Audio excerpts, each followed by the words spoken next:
Hi everybody and welcome back to my modeling channel. So today we're gonna build a 737-500 from Skyline. So let's open the box and see what we have. So that kit is coming with originally four screws, and then we have the kit descriptions. I unfortunately don't have the decals anymore. I must have used them either on the older kit or so let's see what we have initially. So we're gonna open first the manual. So we have the kit description, and basically it's two small sheets of A4 format. You have a couple of black and white pictures on the back, and that's gonna give you some details about the kit. So the kit is pretty straightforward, as you can see. Not a lot to it's quite self-explaining, so nothing really too complicated. I have to say that unfortunately I don't have the decals. I must have lost them in relocation, but they were very good quality indeed, and but you don't have any airline liveries for this one. It just goes without the structure. Then you'll have to purchase some aftermarket decals. You also have the options of getting a regular wings or a wing with the winglets. Those winglets are in the kit, so that's also something to consider for your kit. Now let's open our box and let's check a little bit from closer these models. So the first sprue, we have the right side of the fuselage, some parts of the engines, both engines, one stabilizer, and we have the flaps fairing. I have to say that when we get a closer look, you really have nice, it's a really nice little kit because you have all the structure panel. They are really in fine engravement, but nothing really is absolutely nothing is missing. So it's really a complete kit compared to some other ones I've been building with. I would rather use this one instead of the competition, which was a Minicraft, but I don't know if they are still produced as we speak. Then the second part, basically we have the left part of the fuselage, we have the winglets as I was mentioning earlier, and all the undercarriage. You also have all the pitot tube and the probes around the aircraft, which is really nice. Then we're moving on to the last sprue, which basically is the wing of the aircraft, and the wings are in two parts. They have basically the upper side is really nicely done because they have the position to clip together, so at least we will know when they are well aligned, and that's gonna ease the construction of the build. So that's what we have at the moment. A lot of details, and I have to say the main thing between this one and the Minicraft kit is the wing tip. The wing tip is really well detailed, and you have the options of having all the lights, which you don't have on many other kits. Now you have some clear parts, and those clear parts are mainly the landing lights.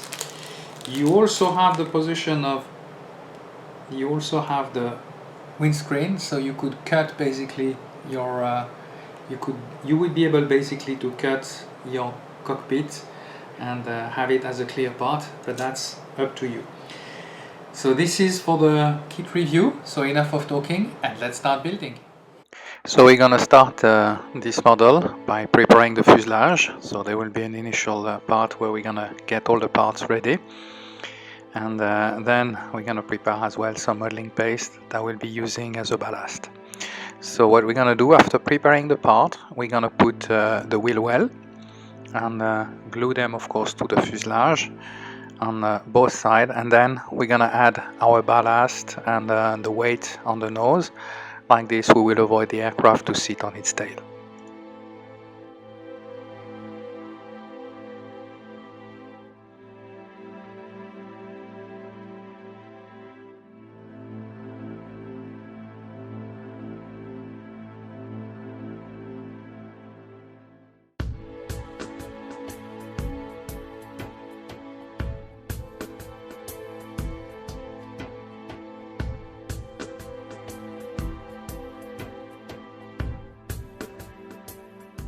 After finishing these, we're gonna start moving on toward the wings. So we'll prepare the wings, and there is a little bit of extra work as we want to have really a clean part on the leading edge. And then after preparing the wings, basically we're gonna glue them together as you have the upper and lower part.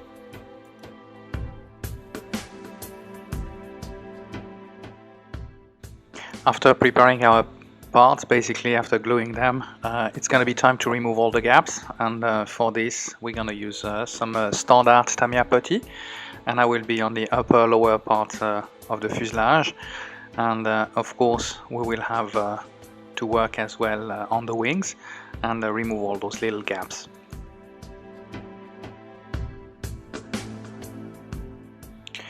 While the putty will be curing, we'll be working on the engines, and those engines have a little bit of extra work, as you can see, as basically the entry or the intake basically has some little extra work to do. Basically we're gonna glue the fan disc and the exhaust together, and then we'll be able to fix them basically along the engine cowling. And there will be also some small issues on the intake, as there will be a little bit of extra work to avoid having too much plastic residue. Now the time has moved to removing all the extra putty. So for these I will use a 600 sandpaper grid, and trying to remove all the little extra and make sure that all the gaps are filled. And sometimes, as you know, I have to do a few layers of putty to make sure that all the gaps have been removed. So we're working of course on the fuselage and later on the wings and also on the engines.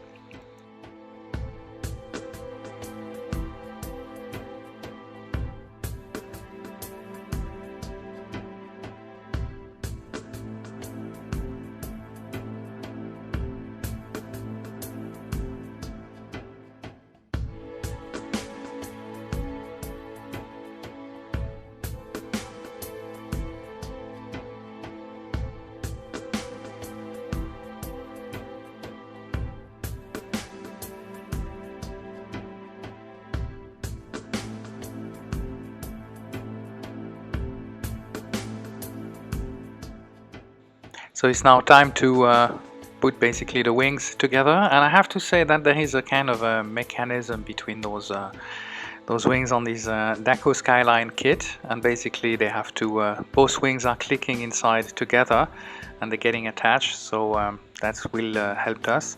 And then of course we're gonna add a little bit of fill all the gaps. As you could see, there was quite a big gap on some wings between the wing root and the fuselage itself, so we're gonna fill all those gaps with some putty of course, and let it dry and remove that extra later on.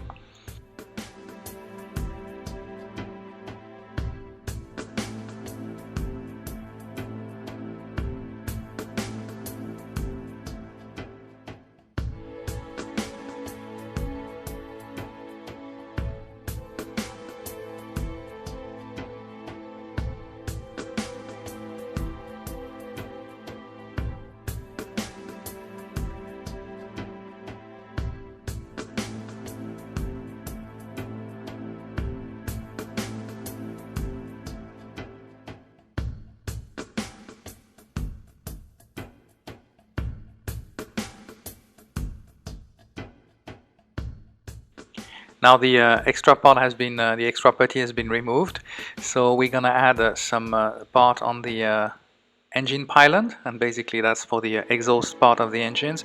Then we're gonna add also the flaps fairing, or the canoe, basically located on the aft part of the wing. Then we're gonna start working on the engines, and we're gonna add basically those little fans on the inboard side of every engine.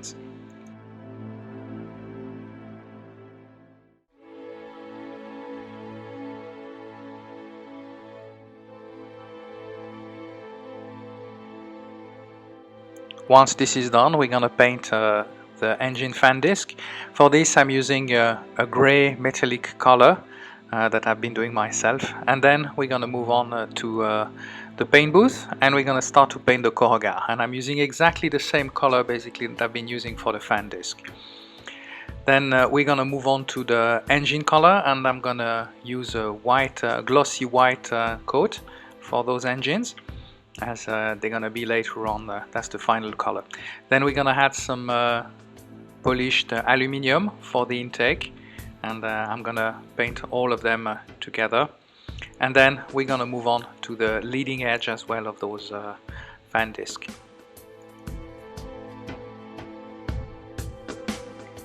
For the wings, I'm using a very light gray color, and this is a mix of light gray from Tamiya and glossy white. And that's normally I'm using the ball die, but I'm having a very light layer, and then that allows me to give a pretty decent color for those wings and stabilizer. So I'm gonna do both sides, of course, and then there will be a little bit of masking around and protections, and then we'll be able to move on to the overall fuselage, which will be done as a glossy white color.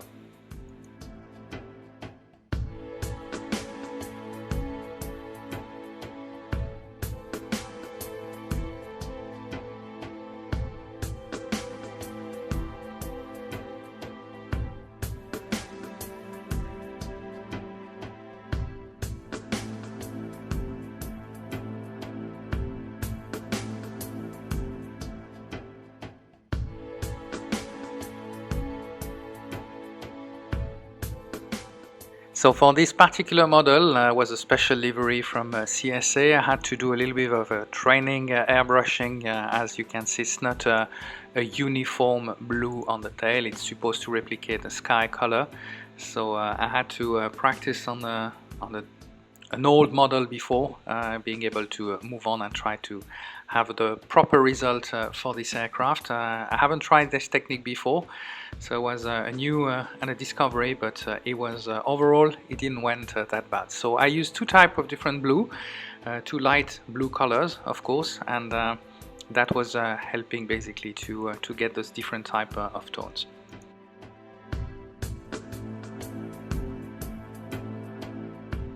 After curing the paint for about 24 hours, it was time to start putting the decal, and I use a BOA decal for that particular sham. And I have to say that I had a difficult experience in the past, but this one went really smooth. The decal are pretty easy to handle if you use some solution, some set solutions, or simply a lot of water, and that will be allow you to slide the decal a little bit more easily and do the adjustments on the fuselage. As you can see, that's exactly what I've been doing lately.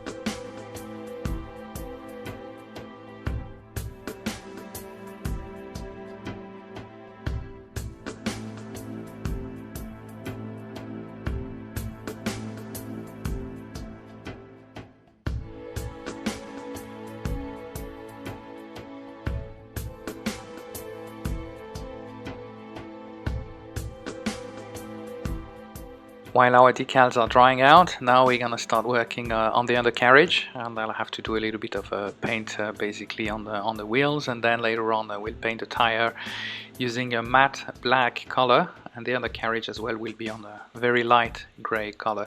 So for this I use just a regular paintbrush, no need to do any mask. I'm still using my hand painting, and my hands are not trembling too much at the moment, so I can still do this easily.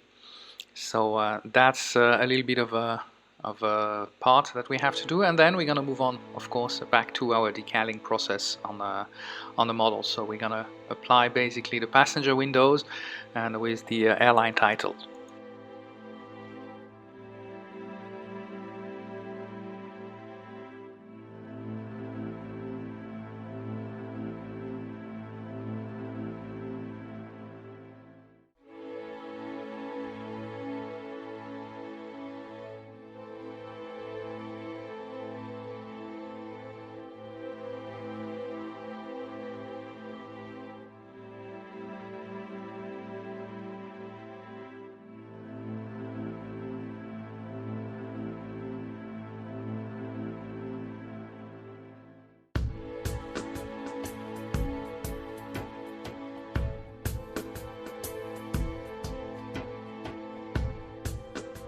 So we'll now move to the undercarriage after decaling all the aircraft. So we're going to put the main landing gear, the nose landing gear, and slowly adding all the parts such as the gear doors, of course, and that will take a little bit of time, but nothing too difficult to handle.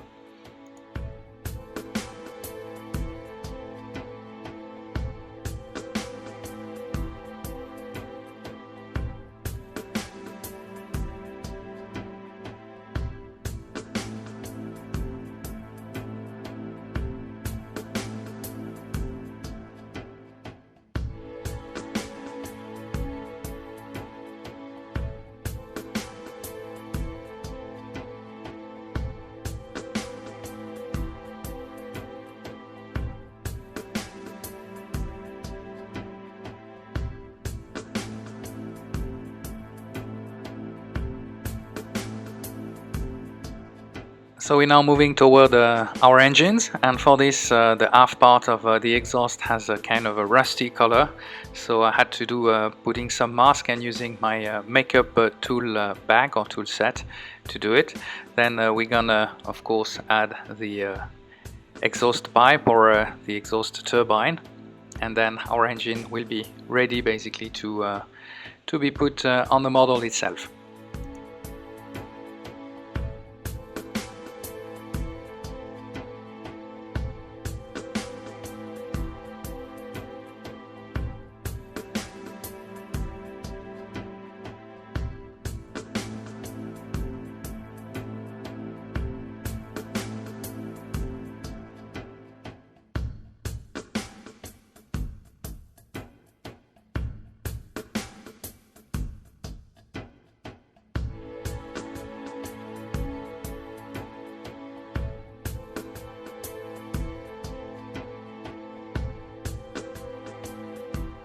Last little touch up on the model before being able to put it on the display, and putting the rotating beacons of course and all the last antenna. And this is the final result of that 737-500 from CSA on scale 144. I hope you enjoyed that build with me. If you did so, please give me a thumbs up, subscribe to my YouTube channel, and I will see you soon for another kit review and another build. Thank you for watching.